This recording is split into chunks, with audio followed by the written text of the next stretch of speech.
Hi, I'm Christina, but I am not your therapist. Welcome to the first episode of this podcast. So glad you're here. Speaking of, that's the name of this podcast. I am not your therapist, but a little more on who I am. I am a psychotherapist and a dancer and a mover and a yoga teacher and a Zumba teacher and a CEO and founder of a company and Latinx and an influencer. But most of all, I am a Christian. And this is a podcast about me, an Afro-LatinX artist exploring my self-awareness with relationships, boundaries, and cultural identity. I will share my life, my truth, and my purpose. The style of these will differ from me talking to having guests to doing an interview style, but today's going to be a little bit different. We're going to do a reverse interview style where I am the interviewee. The person interviewing me today is Samantha Schwartz. She is my marketing and outreach coordinator for Fontenelle Art, a dear friend, and a sister. This episode is titled The Forbidden Fruit, and we will be discussing the often conflicting elements of sexual identity and Christianity. And I will be sharing my story in that topic because this is about my self awareness and is a very sensitive topic to me. And so I've invited Sam to interview me. An important note before we begin, I want to clarify that the aspects of my opinions and story that I will be talking about on this podcast are my own and are not affiliated in any way to Fontenelle Art, any other partnerships, or any present collaborations. I will also honor confidentiality and not reveal true identities of any person or place that I share about without permission, because I ain't trying to get sued. And lastly, a quick disclaimer before the topic. I am a Christian bisexual, and this is my official public coming out episode. This is a safe space as well, and I want to add that you do not have to have the same opinions or feelings as I do on this topic, or frankly, anything I talk about on this show. I acknowledge that this is often a topic where people can have strong beliefs or trauma related to it. So make sure to take care of yourself. Listen to it in parts, take breaks, just listen to your body. Overall, I hope that I can give a voice to a small part of this and help you feel seen. Sam, take it Yeah. away. Wow. I'm so excited to be here. This is so exciting. It's a historical day on planet Earth. And I just also want to add before we get into the questions with Christina, I'm just so honored to be here with you and that you're such a dear friend to me and a mentor as well. Mm. I also want to add that I am also a Christian. And I feel that being your ally and a safe person to all identities is how Jesus spent his time on earth. So I might as well do the same, right? So this is not about my opinions or beliefs at all. I will not be sharing those tonight. I am just facilitating a space for Christina to do that with her story. And yeah, I love you, Christina. And I'm so I excited to love do you this with you. too. I love you too, Amazing. Sam. Thank Okay. you. So are you ready to get started? No, but yeah. Okay. Same. Okay. Well, the first question is an easy one, okay? So just to start, tell us a little bit about your faith journey. um, I definitely have to start with that I was chosen by God before I even like that verse about being in the womb and him forming me. He definitely did that for me. I started going to church when I was 3 months old. I had a Puerto Rican babysitter who lived in Logan Square, Humboldt Park area, and would take me to church from, infancy all the way up until I left the college. I went to church and I was like the good girl Christian. I went every Sunday night, every Bible study. I always volunteered, every youth group, worship time. I'm in the front, like, I love you, Jesus, crying, like, just had that hardcore on fire. And I can't share that without mentioning Elena Diaz, the woman who took care of me and babysat me. Mm-hmm. You know, I spent the nights with her throughout the week, and she would take me, to the bus stop for school. And like every night we read the Bible and we prayed. And it's like she literally taught me how to pray and taught me how to, just build my relationship with God. My dad is Catholic. My mom was Catholic. She converted when I was about 6 or 7 years old. So that was my foundation. Church was home to me. Mm-hmm. And it annoyed my family so much. Oh, you want to go to church again? Yeah, we're going to talk about this and this. And so it was just like my mom would punish me by saying I couldn't go to church. Oh, I would throw a fit. Oh my goodness. And you know, I've been through ups and downs with God. When I left the college, you know, I had an epiphany where I asked him, God, if you're real, prove yourself to me. And that's going to be for a whole other episode, my accident and how he answered that prayer. But it hasn't been perfect. It's been truly like a relationship between a father and daughter. Some days I talk to him, some days I don't. There's pain, there's joy, there's everything. So it hasn't been perfect, but he's been there the entire time. I love that. That's so good. Yeah. So this is your coming out party. This is a big day. It I'm so is. excited for you. You know what's even bigger about this day? What? Is that as I do this, that I know that God just 100% loves me. And I 100% love him. So good. And his love is unconditional towards me. Yeah. Feels good, doesn't it? To know that he loves you. It's very securing. Yeah. Very securing. Very securing. That's a good way to put it. So yeah, happy coming out day. It's a very monumentous occasion. And yeah, headphone warning for anyone that's listening with headphones. I'm very loud. I'm also hard of hearing, so I don't know how to gauge my own level. So you may want to turn your volume down. Yeah, you've been doing good so far. Yeah, Christina will yell and she won't even realize that she's yelling, but it's all out of love. It's all love. So you have come out as a Christian who is also bisexual. Over the past few months, what was your process to fully accepting bisexuality as a part of who you are? It's been a fight. It's been a fight. I did have something happen to me when I was younger, when I was a child, that I don't want to disclose. But it was very impactful. And I think that ever since then, it kind of planted a seed. And I literally just fought this. I mean, this happened when I was like, I don't know, preteen, 12, 13. And it carried over into college and over into that. But like, I tried to pray it away. I tried to fast it away. I tried to baptize it away. I tried to have pastors pray over me. I tried to have friends move around me and like get it out of me. If I had people like just pray against the spirit that I thought it was inside of me, like demanding it to come out and to release me and all that. And nothing was working. And I exhausted everything that I knew. And within this past year, you know, God has been bringing out certain things and placed certain people in my life. But it has not been easy. I've been denying it for a very, very, very, very, very long time. Yeah. And it was coming up in different places and God was revealing it to me. But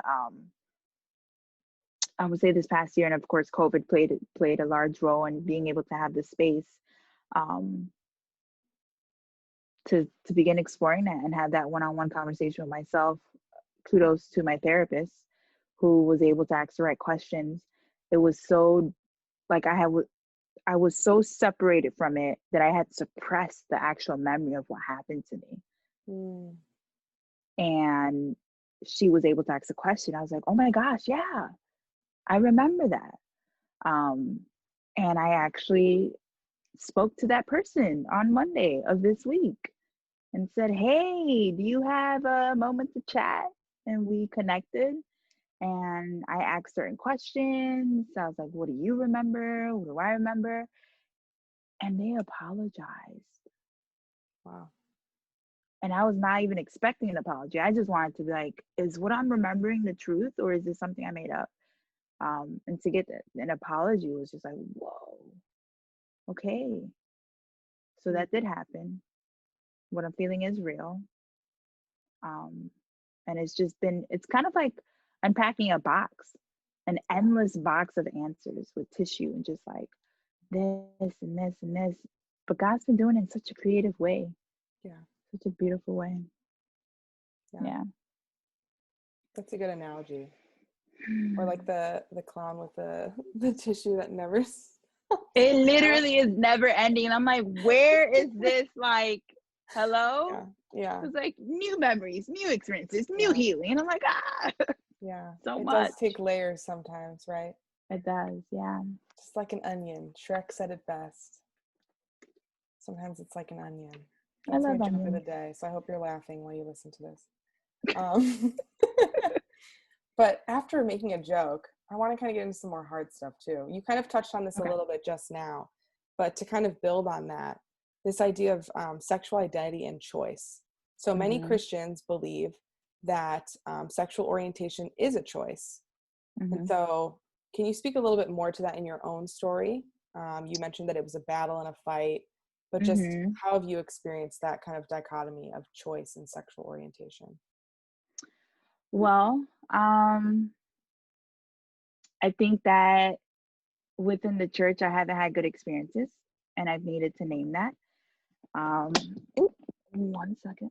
And I've needed to name that and be able to acknowledge that although I've been a Christian my whole life, sometimes churches are not healthy. Sometimes it's religious. Sometimes there's rules that aren't really biblical. And if I've been kicked out of church for praise dancing, I've been kicked out of church for raising my hands too high. I've been, kicked out of church for wanting to talk about social advocacy and racial injustice. How the heck would a church handle me coming out as bisexual or me even trying to explore that, right? But I knew that it was necessary. I just didn't know how. I have church trauma. I do. I literally almost walked away from the church a year ago.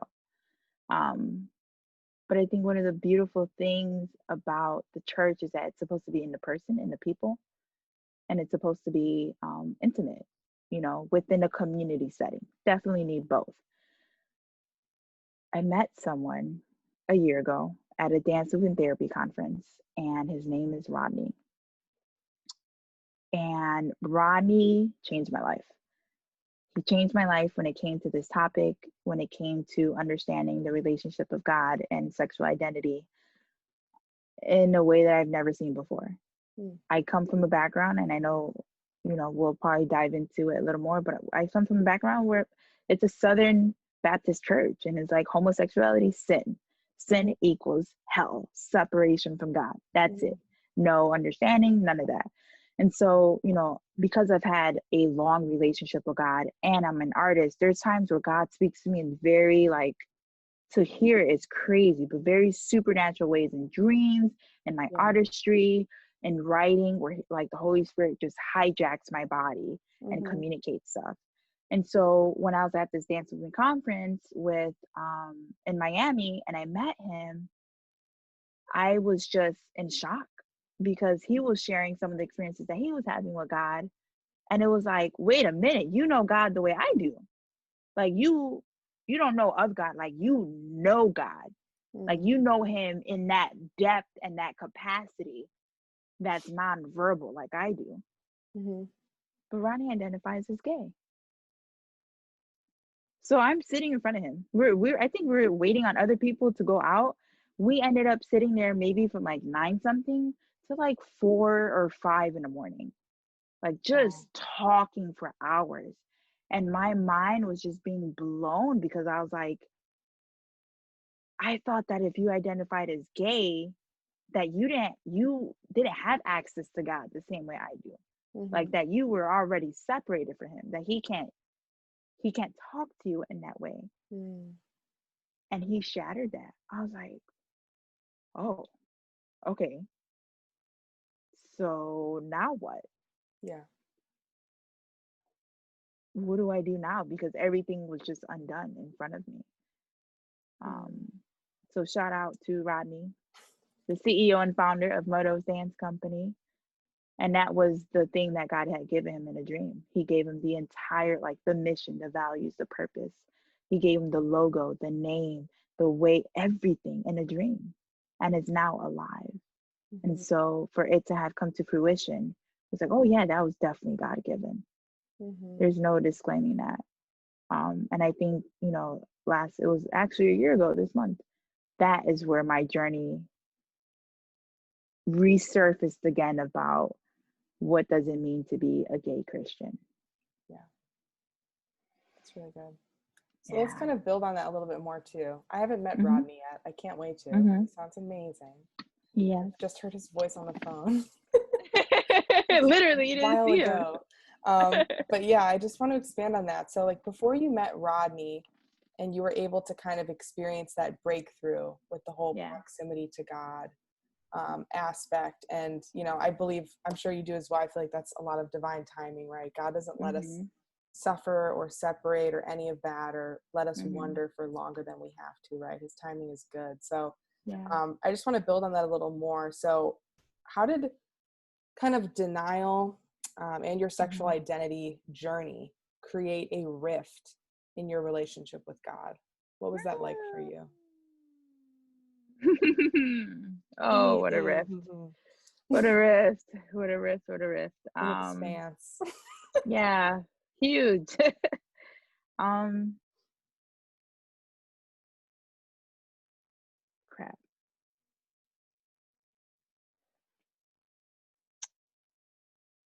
For the longest, I I knew that there was stuff that I was hiding from him. Mm, I knew that there was stuff that was in my closet that I would talk to my therapist about. I knew that there was some unprocessed stuff that has so much shame and guilt surrounding. Um, and I would always describe it that if I had a home and I had people visiting, this piece of me was like a door, but I had put a bookshelf in front of it. I was mm, like, well, if no one knows that there's a door, then it can't be opened. yeah. And so people are going in and out, and the bookshelf is there. And every time I walk past it, I see it. I Mm, would see it in people, I would see it in signs, I would see it in conversations, in movies, but I would be very quiet about it. And I think that finally it started knocking from the inside out. And I was like, oh, I got to sit with this. And in my artistry, I love neon colors. I mm, never paint with black. And every once in a while, a black figure would come up in my paintings. Did I know? No, I had no idea what it was, but I knew that there was something there. mm, And he was asking me to give it to him. And I was like, in order for me to give it to you, I have to sit with it. I don't want to sit with it. I don't want to acknowledge it. Um, a big reason for me to have struggled with this for so long was because I've been taught my whole life that this was bad, that this was evil, that I would get separated, that I would be casted out. And so for me to go from church to church to church, I just, the last church I was literally worshiping at the altar, and one of the pastors grabbed me by the arm and escorted me, you know, to another place and said, "You can't do that here. That's not in our culture." mm, And I had a friend who invited me to another church, which is my present home church.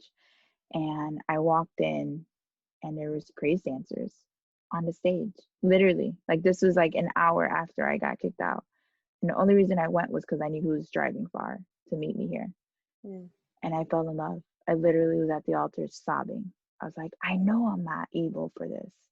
yeah. I joined. I had a community. I was moving. I was free. But then here we go again with the sexual identity. And I know it sounds ridiculous, but for the past year, I did not want to say anything about it because I was afraid of getting kicked out of off of my dance ministry. Yeah. And I was afraid that I was going to get kicked out of church. And I just love my church. I love the spirit that's there. I love the God that flows through every single, not Sundays, but like every single moment we're there. His presence is so strong. I Mm, was like, God, I don't want to not visit you here. yeah. And so I hid it. And one of the things that hurt me that the thought of me leaving that hurt me the most was that I literally am wholeheartedly accepted at my church. Yeah. Like my church is huge, like 20,000 members. And the fact that I have painted on stage, I have worshiped on stage, I was asked to speak as a dance movement therapist professional, and the relationship of God in our body and healing. I have never experienced that at a church who accepted all of me. And I didn't want to lose that because I didn't feel like I'd be able to get that again. Yeah. And I still love my church so much. And so I think that COVID provided a space for me to come to terms and really make a decision of like, am I going to continue to suppress this and hide this, or am I going to really just speak out? And I just don't want to hide that anymore. And people ask, well, is it really necessary? Does anyone need to know? Like, is this? And I was like, no, I don't. I'm a dancer. I love neon color. I'm an artist. Everything I do is loud. I can't turn down any part of me. It's not in me. Why? Because I'm an activist. I advocate for others. I create platforms and spaces. I talk about the discomfort. Yeah. But for something to make me uncomfortable within myself, I don't know how to handle that. Again, I tried to dance it away, paint it away, and it did not help. And so I just decided to open up that closet and allow God to be in there. It was time. It's so good. I love how you always, I introduce yourself as an artist first, even though you're an extremely well-qualified individual in many facets, clinically and otherwise. I just love how you always do that. So I wanted to kind of ask about, your identity as an artist. So how does being an artist contribute to your healing and self-awareness and also your closeness with God? Well, for those of you who can't see, I'm scratching my neck, which is a symbolization. I itch a lot when there's, something that I know I should say, but I don't want to say. Therapists need therapists, doctors need doctors. And, I just think that it's so funny how God gave me this dream to be able to lead others to healing in non-traditional ways through movement and artistry and music and just all these ways. All of them. And, for me, it wasn't working. Yeah. And I know a lot of therapists and a lot of professionals can relate to this, that you try to heal yourself by bringing more healing to others. And it's really what you need to be giving yourself. And so, if, it can be an example of like you call a friend and you talk to them for 3 hours. And you want to be there, you want to be present, you want to be emotionally available.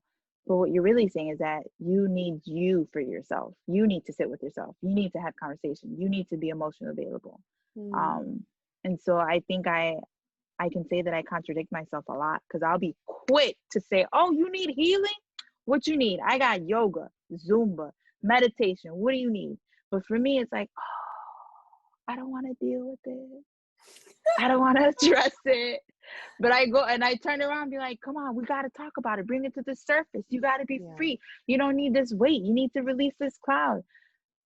It's just a back and forth. But I thank God for having patience with me.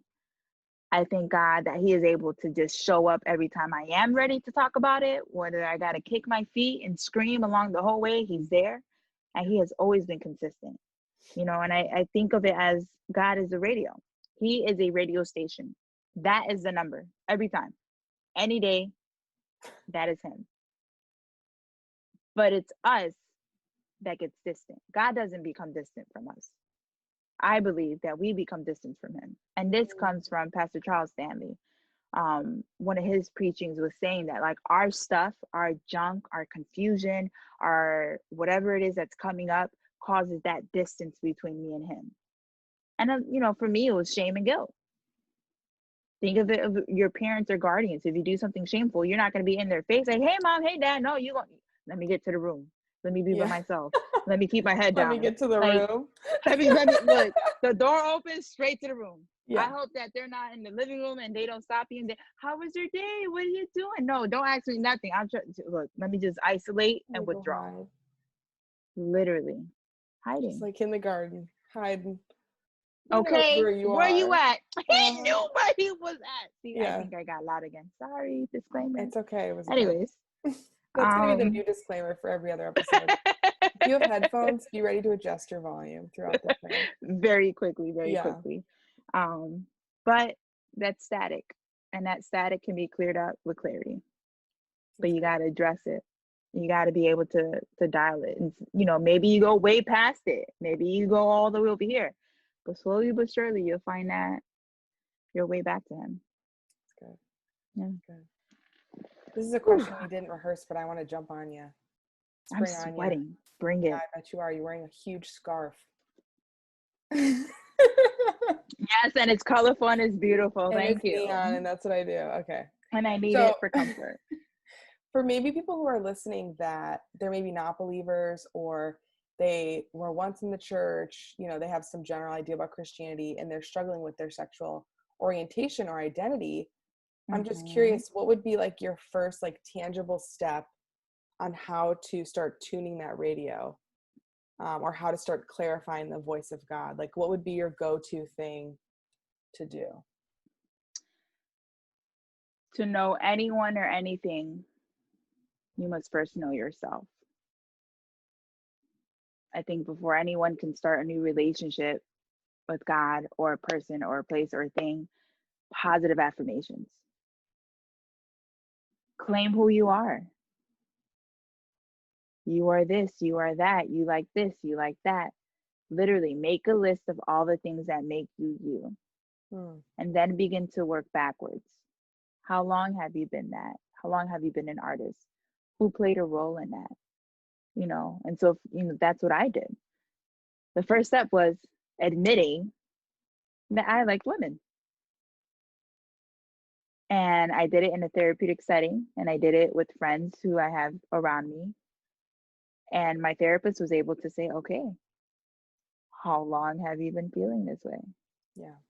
When did it start? And just all that backtracking brought me back to the root of it. Living in denial gets you nowhere. It's like driving a car in the dark, getting a GPS open with no destination.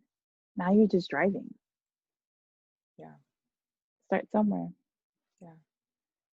Start in the present. I think that's good. Start presently with who you are, and invite safe people around you to talk about it with. It's really good. I love that. Good question. So that was a cute little cutie moment, but now I have a really hard question for you. So get ready. Yeah, that was my transition statement. This is a hard question. This is kind of a trigger warning question for some of you that may have church hurt or a lot of different history with this topic. But, since you're coming out as gay and you still identify as a Christian, do you think that being gay is a sin?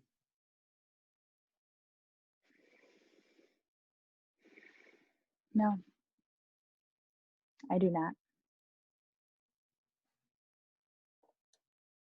I don't. I don't believe that being gay is a sin. I don't.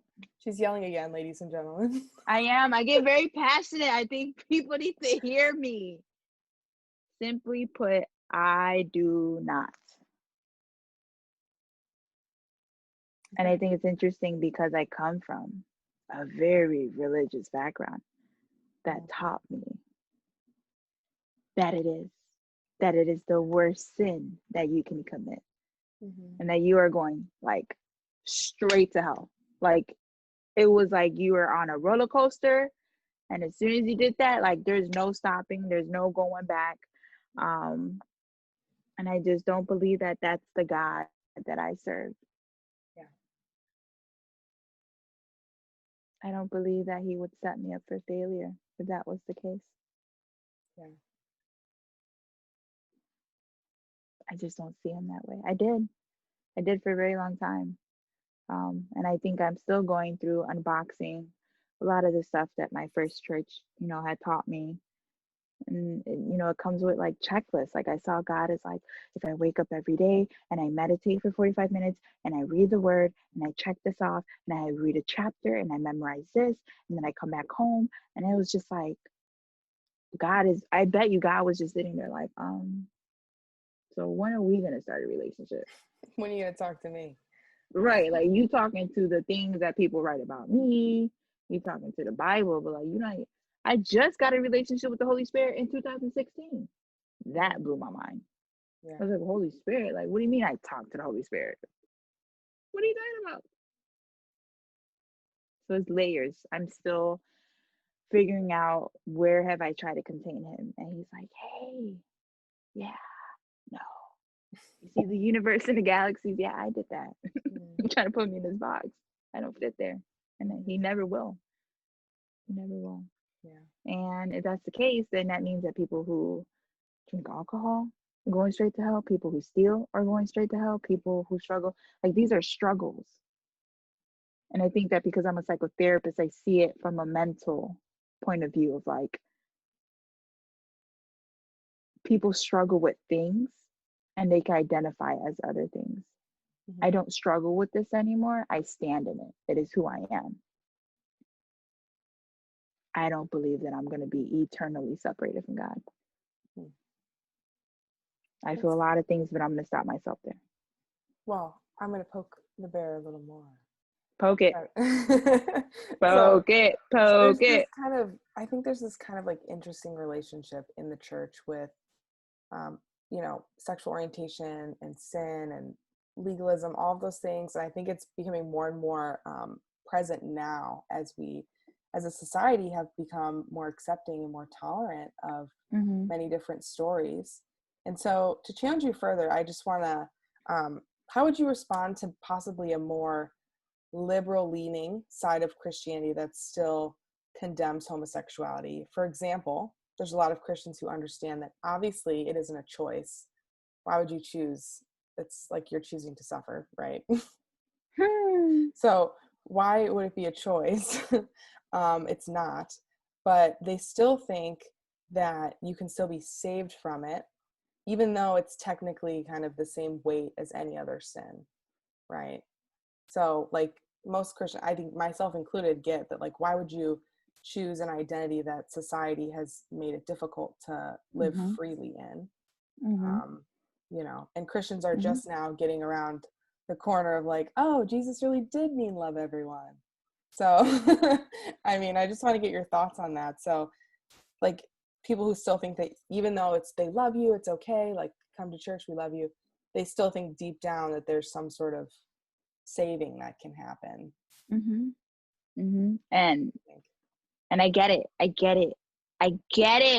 because I was there. I literally tried to save myself, people. I told you. I fasted it. I prayed. I went to the altar and said, pray it out of me. Help me. I am a sinner. I have fallen. I am struggling. Okay, but 14 years later, here I am. Yeah. And so, I did all the things. I literally went through like the checklist of like, as a Christian, how to go through these things. And it got to the point, that's why I suppressed it. I put it in a box, I put it in the closet. No one knows, it's not there. Then it started rattling from the inside out. I'm like, God, I've asked you, why are you not, hello, why are you not? Yeah. And being able to say, I did not choose this. And I think that's where, the weight of my battle came from. Yeah. I didn't want him to abandon me. And so I denied a part of me for so long out of fear that God would leave me. That God would judgment day and on the front, I'm like, Dad, what's up? He's like, to the left. What? Like, but I've been through so much with him. I've been through a lot of life with God. And I was like, why are you not answering my prayer? Like, is it the people? Do I need a pastor to pray this out? Like, what's not? Why are you not listening to me? Why is this not going anywhere? And that's when I realized that, like, wow, this really isn't a choice because I did not choose it for so long, but it is very present inside of me. Um, and so I think it's very intentional that I did grow up in a very beautiful, strict, confusing um, church environment. And I turned out to be the one thing that they really, really said not to be. Yeah. And I think that is interesting that I was talking to, the person I experienced something with in my childhood. Um, a lot of people from that church in my particular like cohort of youths, like a large handful. I am talking about like 5 to 8 people came out as gay. Mm. I was like, well, isn't that interesting? Let's dissect that. And I think that's why, I titled this The Forbidden Fruit. When you shove something down someone's throat, don't do that. Don't do that. You can't do that. Don't eat of this. Don't touch the stove. Don't do that. Curiosity builds. You separated so much. We couldn't sit next to boys. We couldn't talk to boys. We go to camp, separate buses. Like it was so no, no, no, no, no, no, no. So any opportunity that came up was like, well, what if? Well, then what?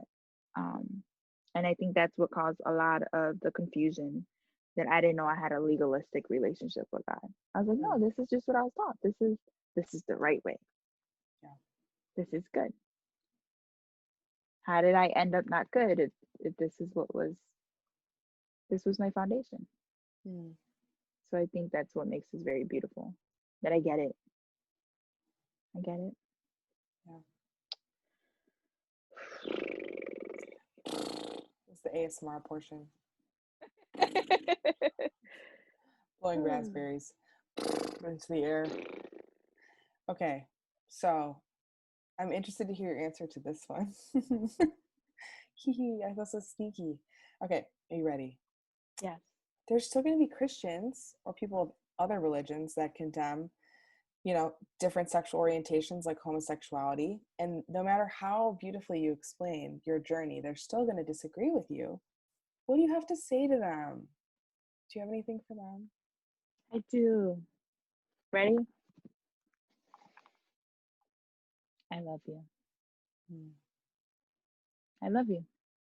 I love you. And I see you. And I get it. And I also accept you. And I receive you. I receive the hate that may come my way. I receive the rejection that's going to come. I receive anything that you have for me. But I still love you because you are purposeful. You are intentional. You were made for a reason. Um, whether our paths crossed and remained or we separated, you are a part of this bigger plan that God has, whether you acknowledge Him as your Father or not. Mm. And so, if He thought that you were important enough to birth you and to bring you into this world, then I absolutely love you because I love Him. And to love Him is to love all. I can't not love anything He created. I love the trees. I love the stars. I love the grass. Like, you are a part of this beautiful artwork that we're walking in. Yeah. That's it. Love note for a hate letter. I love that. Yeah. That's I got awesome. enough love for the whole world. Enough love for the whole world. Mm-hmm. And we've come to our final question for the eve. Are you ready? Here we go. Yes. So, moving on, we're looking at the rest of our days, our weeks. We've listened to this beautiful thing that you've shared with us, but like kind of a now what moment. So, I wanted to ask you, how can Christian believers and non believers continue to talk about this topic in a respectful way, even if at the end of the day, people still, quote, agree to disagree? So, I have some notes that I want to share with this.